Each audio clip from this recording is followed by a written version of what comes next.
She is a professor of communications at Western Michigan University. She also holds a joint appointment in gender and women's studies, and Sue Ellen has received notable recognition as a Presidential Innovation Professor, a Professor of the Year, a Distinguished Teaching Awards from Western. She's on the board of the Society of History and Racial Equality and has served on the W.K. Kellogg Initiative for Truth, Racial Healing, and Reconciliation. And also, prior to entering academia, Professor Christian was a reporter or columnist at various times for the Detroit News, the LA Times Washington desk, and the Chicago Tribune. She knows and has lived of what she speaks. So this is very important, how to be able to bring academic and the real world together in this topic. And welcome, Sue Ellen. So let's start with the definition. Key for our discussion tonight is the aspect of media literacy that is about analyzing and evaluating information so that we avoid false or fake information. I want to set the stage for the importance of media literacy by taking a moment to highlight AI's role in today's society. And then I'll pull that string of what AI brings us, which is fake information, and give you tools on how to navigate that. I figured that the easiest way to show you how AI affects our lives is to just create my presentation today on ChatGPT. Sounded easy, so I want to show you just how that works. I put in to ChatGPT, you can hear me typing, hey ChatGPT, what are some of the promises and perils of AI? And it immediately, in 3 seconds, gives me a bulleted list of them. And then I say, how can we use media literacy to navigate these promises and perils? It thinks for a minute and it gives me the answers. So really, you can all just go eat cookies and we can just call it a night. But seriously, folks, ChatGPT hit our lives about 2 years ago, and we have a new iteration this year. It was developed by OpenAI, and it just keeps getting stronger and better. It pulls from a massive data set of text, which has its own biases and problems. And the other part about chatbots, like ChatGPT, is that it can't fact check itself. So it will give you information. You don't know if it's right. It certainly seems nice and neat and bulleted and as if you should take it as fact. So let's talk about, so we have a shared, again, definition. We define what media literacy is. Let's look at what AI is. It has exploded in the past 2 years, as I said, and as that little brief demonstration gives you an idea of its power. It's simply a machine, AI is simply a machine that makes predictions based on training. The data that it's fed is from the web, so we're getting lots of concerns about copyright and other issues. And one of the parts of AI that we experience every day are algorithms. Algorithms are simply instructions that AI uses to perform tasks, such as, what should I buy for Father's Day? What song do I want to listen to have soothing music? It's also helping us to discover life-saving drugs and many other important functions. Some promises of AI include the list that you see here. We're seeing it in customer support, for better or worse, when you can't talk to a real person. Data analysis, demand forecasting, fraud, image and video recognition, predicting customer behavior. That's where we experience it a lot when we do, for example, YouTube will say, recommended for you, I think you'd really enjoy this documentary. That's AI in action. And the best way to learn about AI is I encourage you all to try it for yourselves. ChatGPT is free. Many chatbots are free. Just ask it for a recipe or to an anime drawing of your cat. You can describe a picture and Dolly, which is the AI art version, will give you a version of your cat in whatever kind of artistic rendering you would like it. In the spirit of Van Gogh or Mondrian, you can tell it about your problems and it will have a conversation with you. You can ask it the meaning of life. I don't know how right it'll be, but it will give you an answer. Now, some perils of AI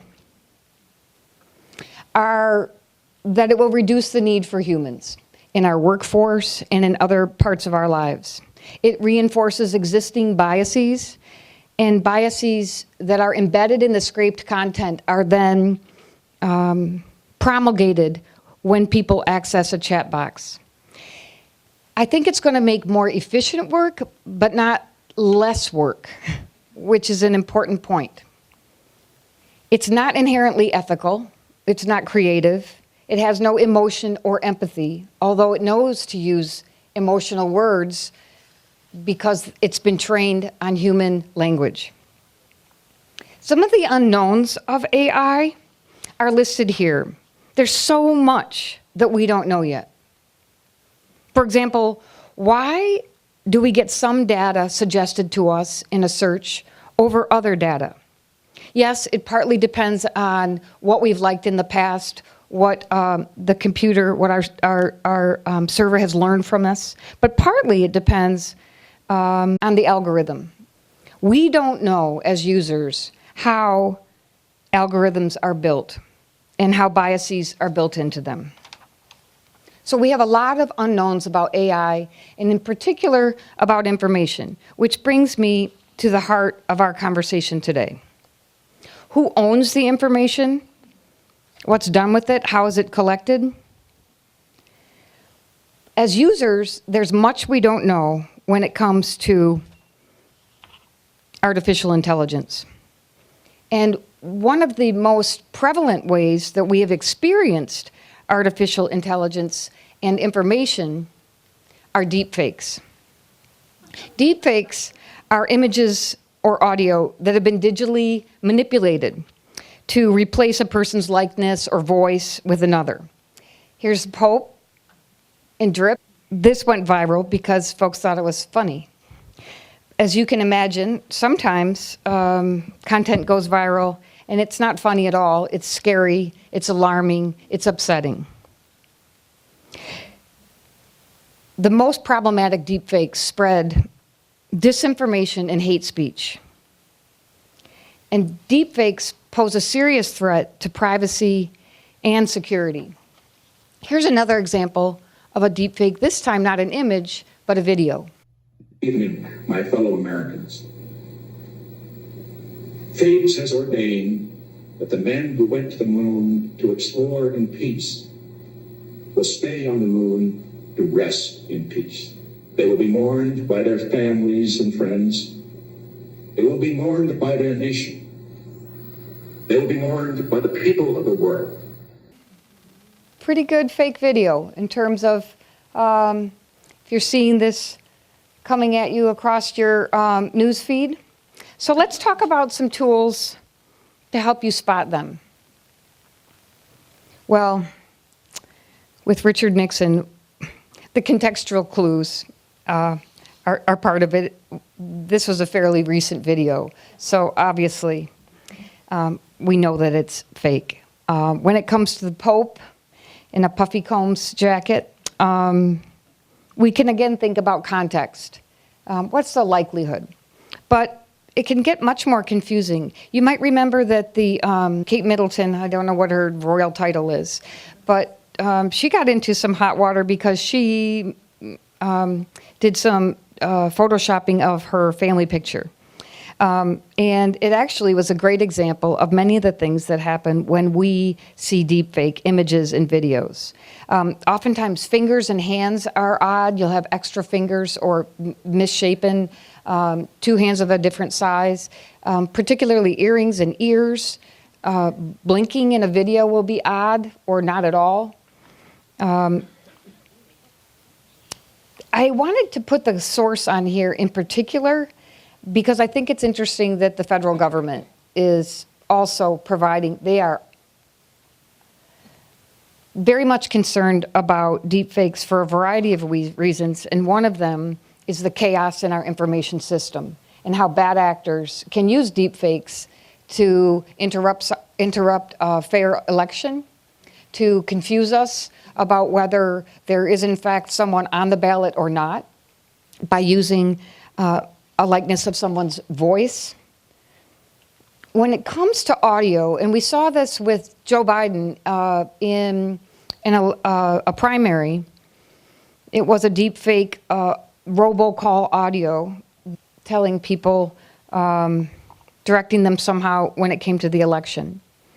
Listening for unusual rhythms, inflection, tone, choppiness, and again, your own good common sense in terms of contextual clues, and thinking, have I read about this in the paper? Have I seen this? Why would he be telling me this? These are all examples of questions we should be asking ourselves, which brings me to the heart of my expertise, which is media literacy and news media literacy. The book that I wrote,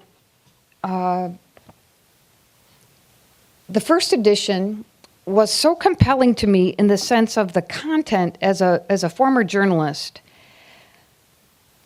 I felt really strongly that people should know this. And I tried to write it in a really engaging way and in a very accessible way. And I hope that you will take a look at it.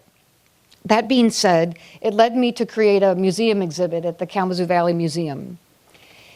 It was a 14-element interactive exhibit, parts of which are at Western now. If you ever have a chance to visit campus, there are some fun aspects of the exhibit throughout campus, and also 3 of the digital games are still at Kalamazoo Valley Museum, called Wonder Media Ask the Questions. Because the exhibit came to an end after 137,000 people visited it, and we had great assessment, we decided to make it into a website so that all the content is accessible to everyone, and you don't have to go someplace to see it.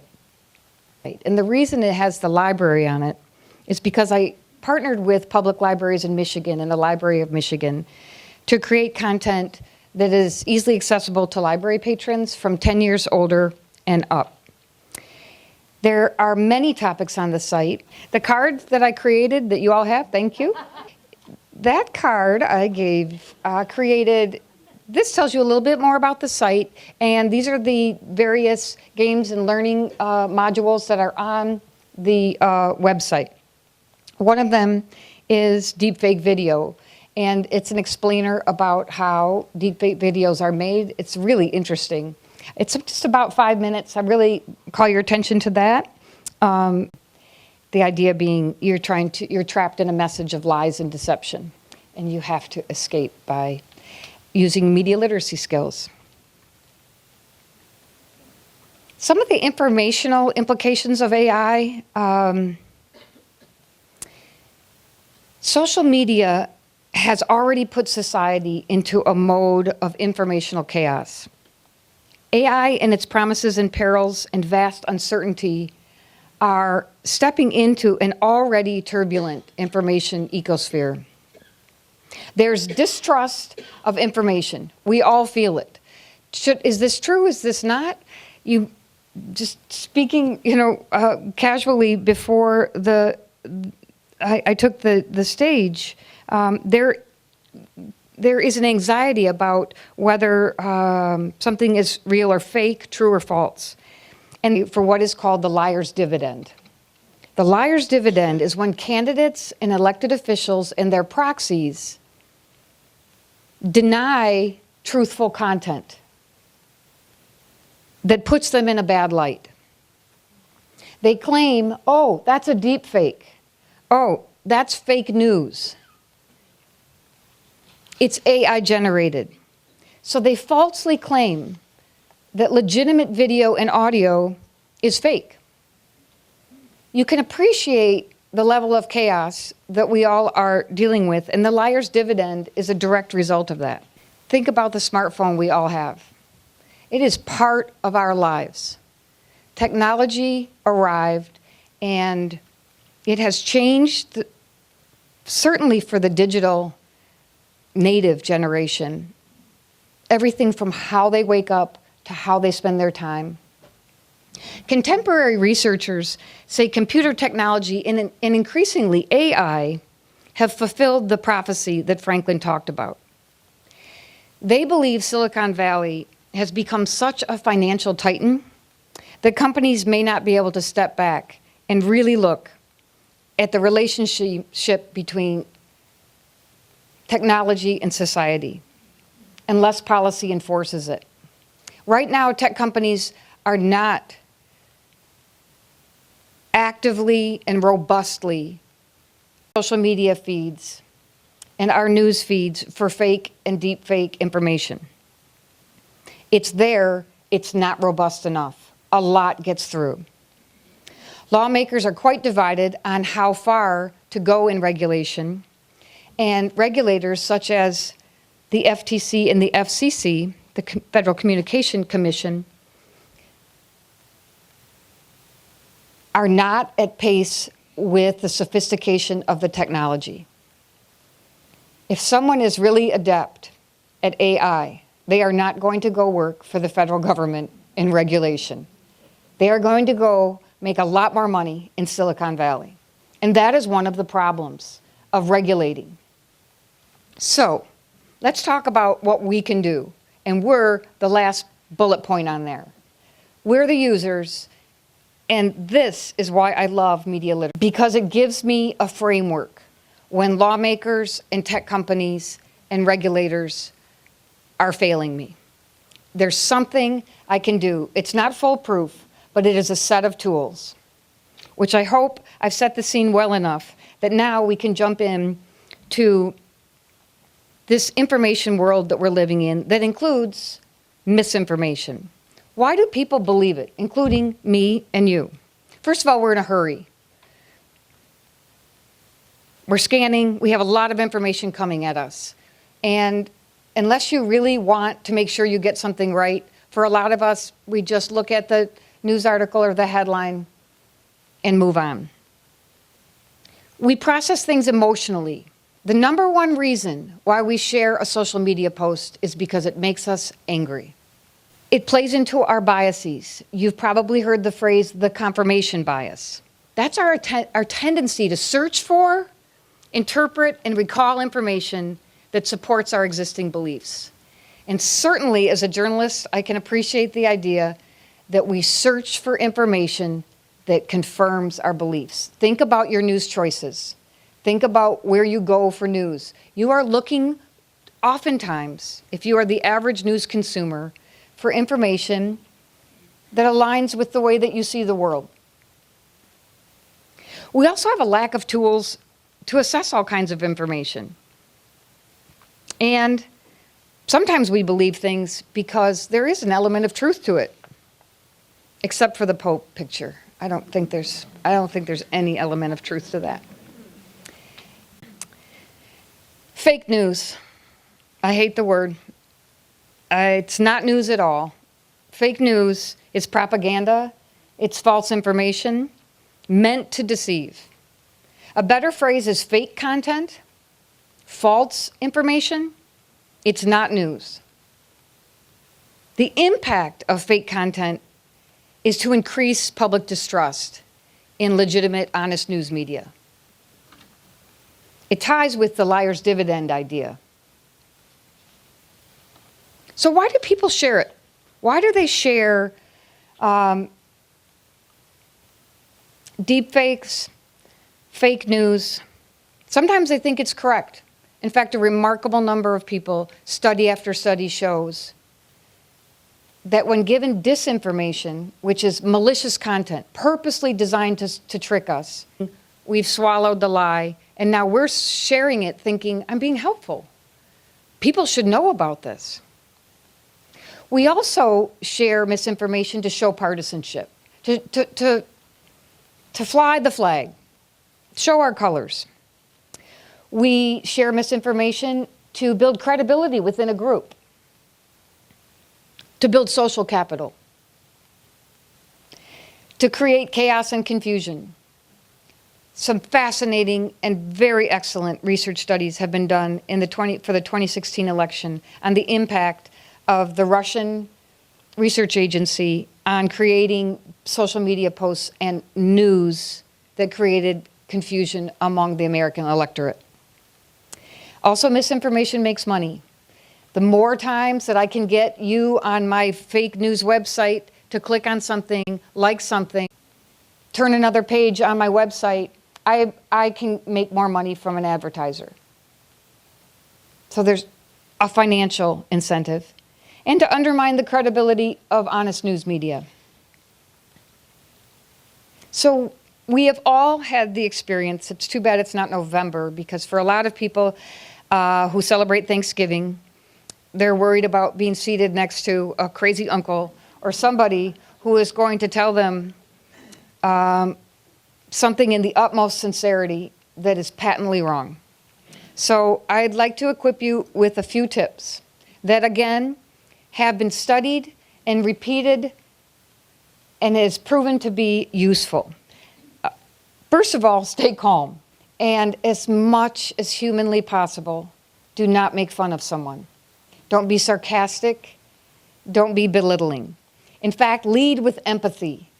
Because what I'm talking about here, and I'm seeing nodding heads, is we are in a really chaotic information environment.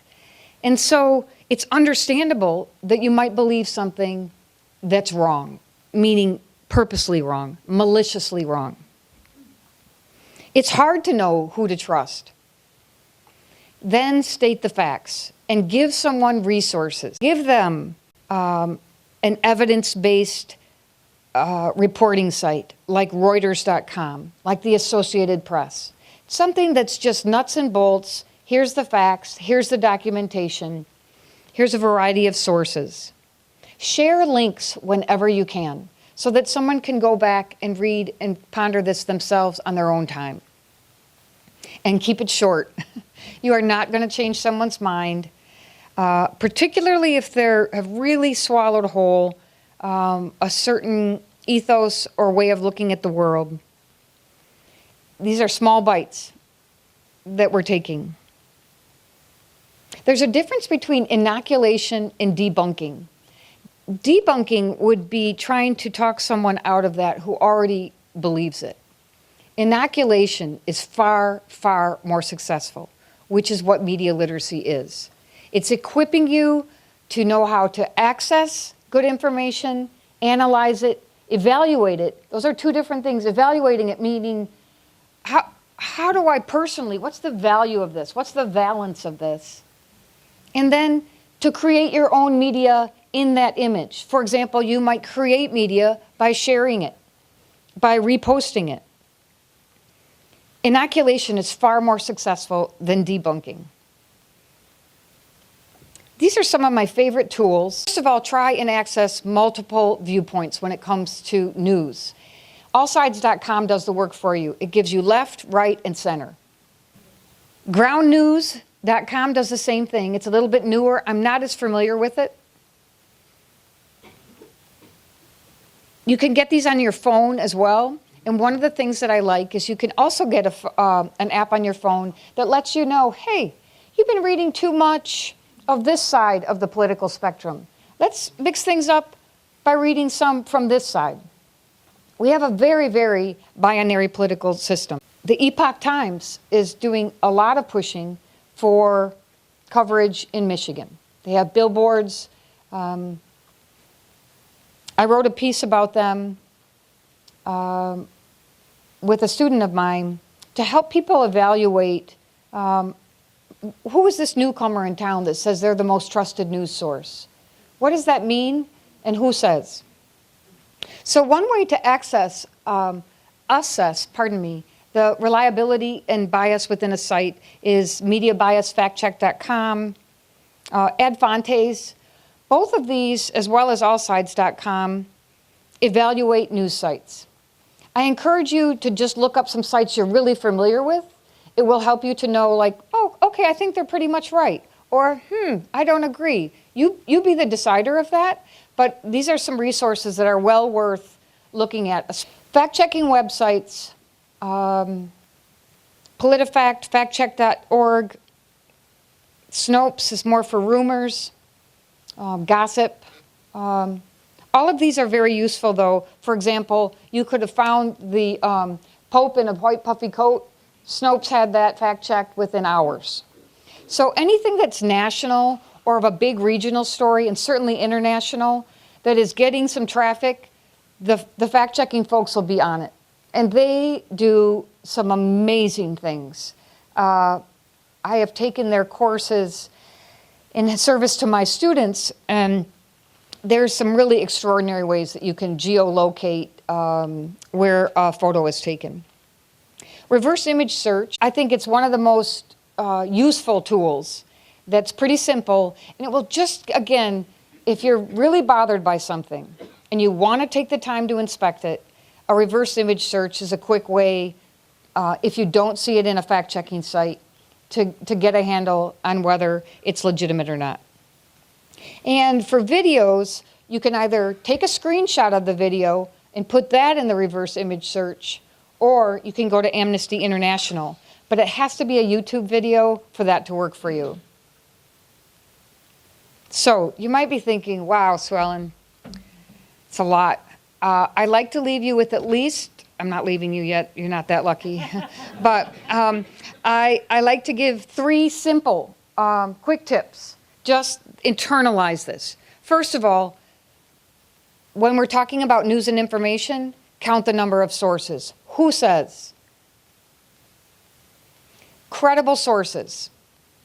And a lot of iffy or not honest news sources will be single source stories, meaning one person is giving you their version of the world.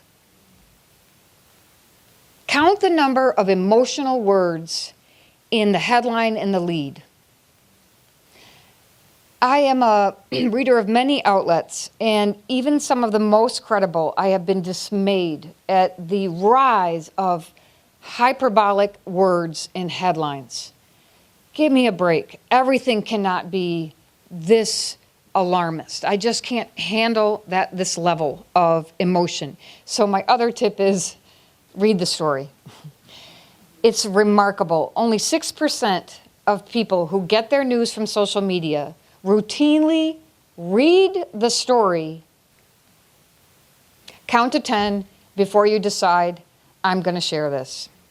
It gives yourself time to exhale, and we hope start to include some of these media literacy tools to think critically and not emotionally. So, I mentioned checking the headline. Does it match with the text? Make sure that the author is a real person. You can click on that. Again, honest news sites will give you an email to the person or a quick bio about them. Is this a current event? So look at the date on the article. Information is often repurposed. We saw early on in the Ukraine war, images of previous warfare were being presented to us. This was happening all the time. It was not. Is this a joke? Is it just funny to put the Pope in a puffy coat? Yeah, it is. Okay. It's satire, it's a joke. Sometimes that's all it is. And if you look closely on some websites, you might have heard of The Onion. It's a satirical website. It's supposed to make you laugh. It's supposed to fool you or poke fun at serious topics. Check the website, and this is what's called lateral reading. Go off the site that you're checking. Don't go to the about page on a website you don't know. Why? It's one tool, but if it's truly a dishonest website, it's not going to tell you that.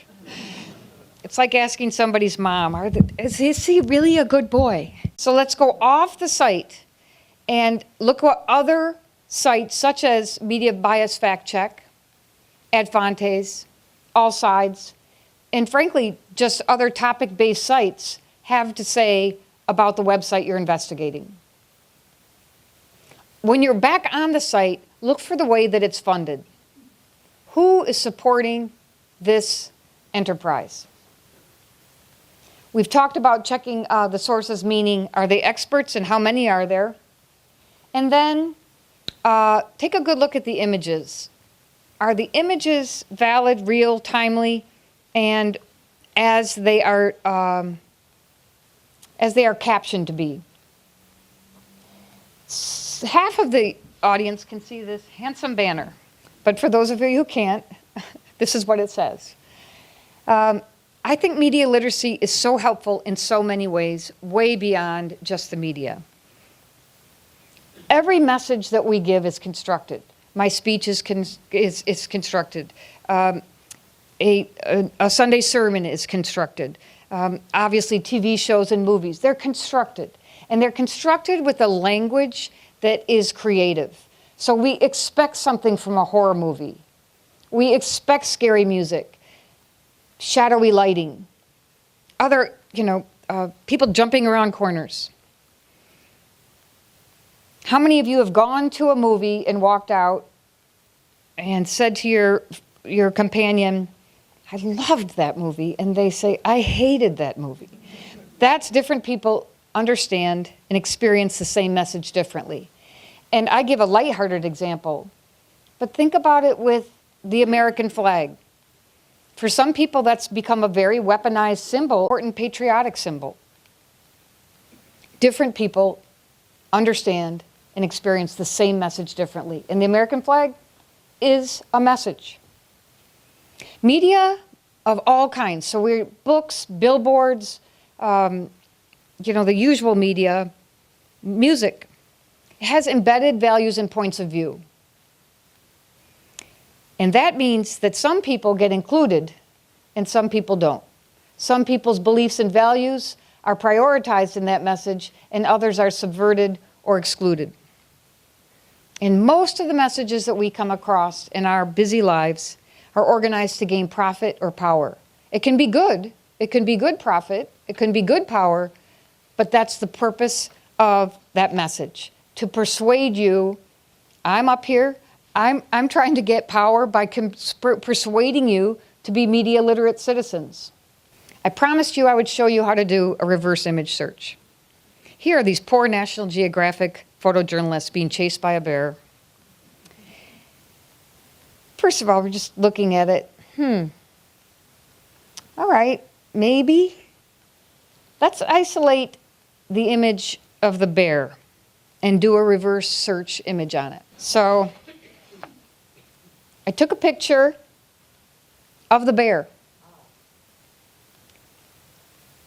When you go to your laptop, I picked Google, you can pick Bing, you can pick any other search engine you'd like.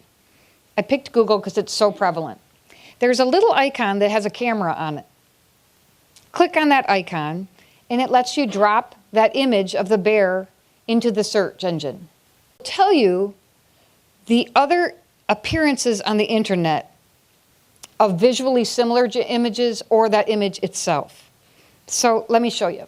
So I click on the camera icon, and I drag my bear into the search engine. And what comes up is immediately a Google search of similar images.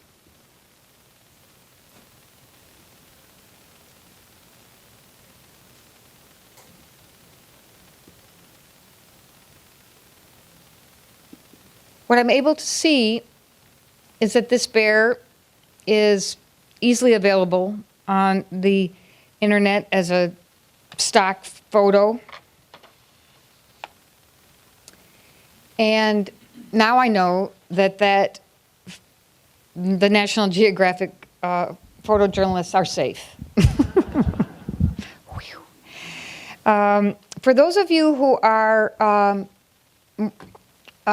would prefer to do this on your smartphone, the easiest way is to go to the desktop function on your smartphone. So go to settings and click desktop function. And then do just what I just showed you, which is click on the camera in the Google search and drag and drop the image from your phone. So you can copy the image and put it into the Google search. I appreciate your attention and the gift of your attention. And I would like you to really appreciate how valuable your attention is, because we live in an attention economy. I started talking about how chaotic our information system is. So where we put our attention matters, because we are being pinged and notified and buzzed and called and everything else all the time if we let it.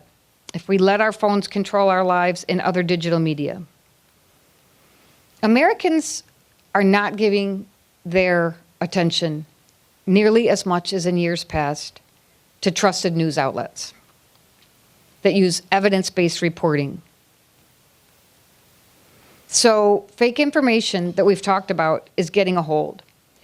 And the concluding point I would like to encourage all of us is to support local journalism.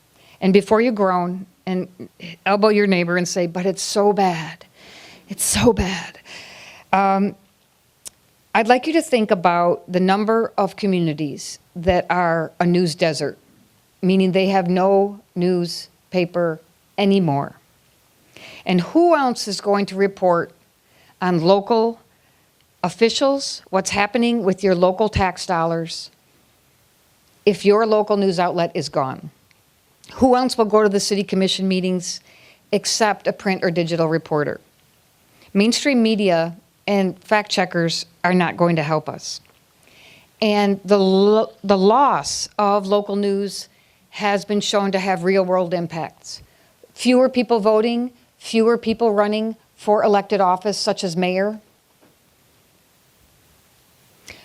Our congressional representatives, once they know they're not in the local paper for their constituents to see, do less for our areas because they don't have a mouthpiece. They don't have the local press to tell their constituencies what they're doing. And the national press is not going to. And when the local newspaper closes, studies show that people don't find another local news source. They turn to the national news.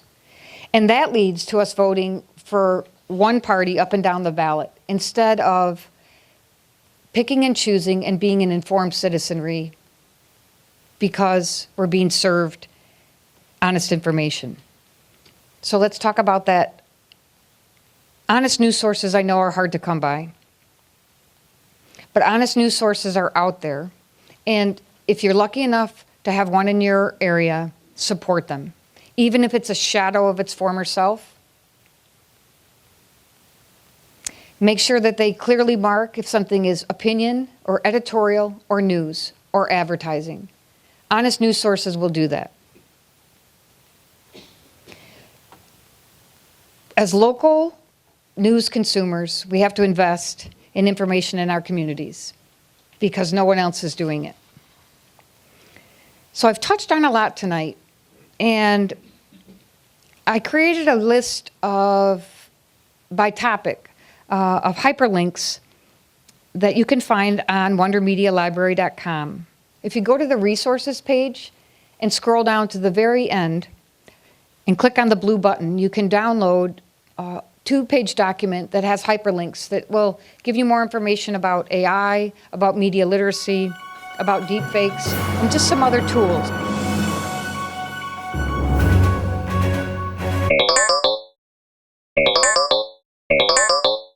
Google uses an algorithm that that searches the web for relevant answers. In fact, the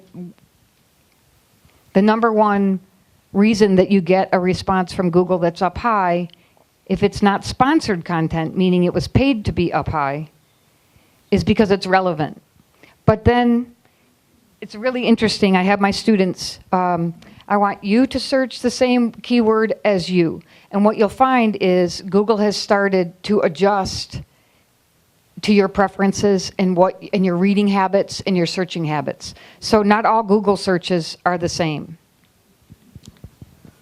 What was the quality of the Chat GPT response that was in your example? It was kind of hard to read, but what was your opinion of the quality of that response? It was great. If I had to write a research paper, it gave me the outline. It was very useful. Yeah, it was. Any comment on the investment side of AI? I am a media literacy expert and a journalist and not an AI expert, in the sense of the technology of AI. So given that, I read a lot of information about this because it does directly affect, as I hope I showed, our information system. I also alluded to this in my talk, that there is not regulation right now to curb any parts of AI. And Silicon Valley is working very hard and very competitively to continue to come out with AI-influenced content, such as chatbots, helpers, assistants for us in all areas of life. Many of you are familiar with Alexa and Siri. Those are early AI-based helpers that talk to you and give you information when you ask for it. Can you speak to the licensing sourcing rights to newly created content? Thank you. So there's several lawsuits pending, including by the New York Times. It's interesting. News organizations, when it comes to scraping their content, so the way that ChatGPT got so smart is by, swallowing books whole and encyclopedias and newspapers, and didn't pay for it. And so the New York Times and some publishers are saying that's a violation of our copyright, and first of all, stop it, and second of all, pay us. Now, some news organizations, including the Associated Press, which is a wire service, so it's a little bit different, but they have actually in a contractual agreement with AI companies such as ChatGPT. So they've decided, I'm gonna hook my wagon to AI, and I'm not gonna fight them.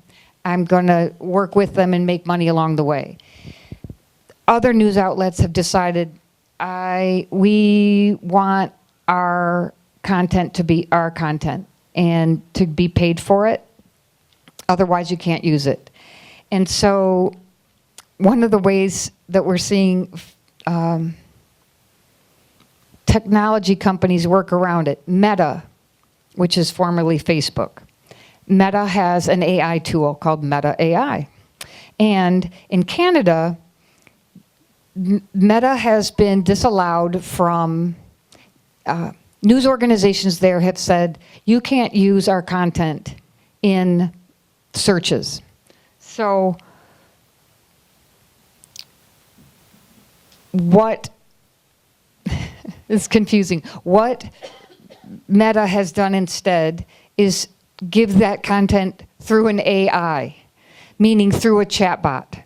So it's like, well, we're not really giving it to you. It's through a chatbot. My point being, it's a confusing time. Licensing is in the courts, and things such as copyright and payment for original content is very much in play in many levels of the court system, and in both largely civil, but trying to involve regulators in this as well.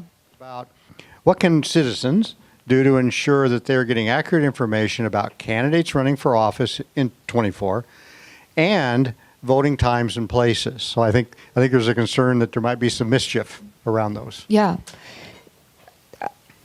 I still think we've got to trust our local elected officials when it comes to our elective process. So the city clerk in most regions is elected, and that heightens the chances that it will be an honest election, we hope. So .gov sites are always the best place to find election information. The League of Women Voters, which I work with and have spoken to in a couple different instances now, they're very concerned about this as well. Their voters guide is always a great opportunity for candidates to share what they think in response to the League of Women Voters questions. And the League of Women Voters puts verbatim what the candidate says. So they can't allege that, well, you misinterpreted. As a journalist, maybe I'm paraphrasing you. This is exactly what the candidate responded to this question, which is why the voters' guides that the League of Women Voters puts out are really useful. Okay. There's another one here. Is Google a safe, unbiased search engine? There is no unbiased search engine. So safe, know that whenever we're online, our information is being collected. And we have opportunities to limit that information through settings on our computer and through settings on our phone. But nonetheless, there is no, fingerprint-free activity on the internet when it comes to the tech side of things. They want our information because that's why social media is free. We are the product. Let me say that again. Social media is free because we are the product. And because of that, the product is our data, our information, your demographic, where you're sitting right now reading this, how long you're reading it, what time of day do you read it, all sorts of information that then they sell to third-party brokers. And those brokers turn and use that information in ways that we didn't anticipate it being used for. So you might fill out a registration card when you get your refrigerator and give some information, and suddenly that's sold to a third-party broker, data broker, that might use it for a completely different purpose. But once again, it's always in service to selling us things, services, ideas. So there isn't, I like Bing because I like to use a couple different search engines, and I usually will tend to use Google and Bing to see what I get that's different. I know some folks like Bing because it doesn't collect as much data. How do we teach our grandkids to become educated on this topic? WonderMediaLibrary.com. I'm serious. It's really fun, and it's a great start. And kids like it. I developed my museum exhibit, which is what this content is based on the website, with 7th graders. 31 7th graders from across Michigan, from a variety of backgrounds, both economic, ethnic, racial, sexual orientation, geographic. And we worked on these key principles of media literacy, and I would give them my idea or my pilot game, and inevitably they'd say, we need more explosions. But other than that, I think we came up with a good product that's both educational but entertaining. So that is honestly, and also, by the way, on that list of resources that I mentioned to you, there's a really good list of other places. CommonSenseMedia.com for grandkids who are younger is really great. CommonSenseMedia.com. Who do I think should decide what is misinformation? Yeah, that's what it says. Who Well, decides? misinformation, it's believing, so if I'm believing misinformation, it's my own fault because I have not used media literacy. But I would just say, to give us all a break, it's, as you see with the deepfakes, it's getting really clever. And it also takes time. And so when we believe misinformation, remember that slide I had that said we're in a hurry because we agree with it?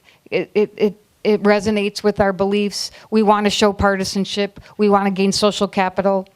So in that sense, I just have myself to blame if I believe disinformation and misinformation, partly because I didn't slow down. Remember the count to 3 slide?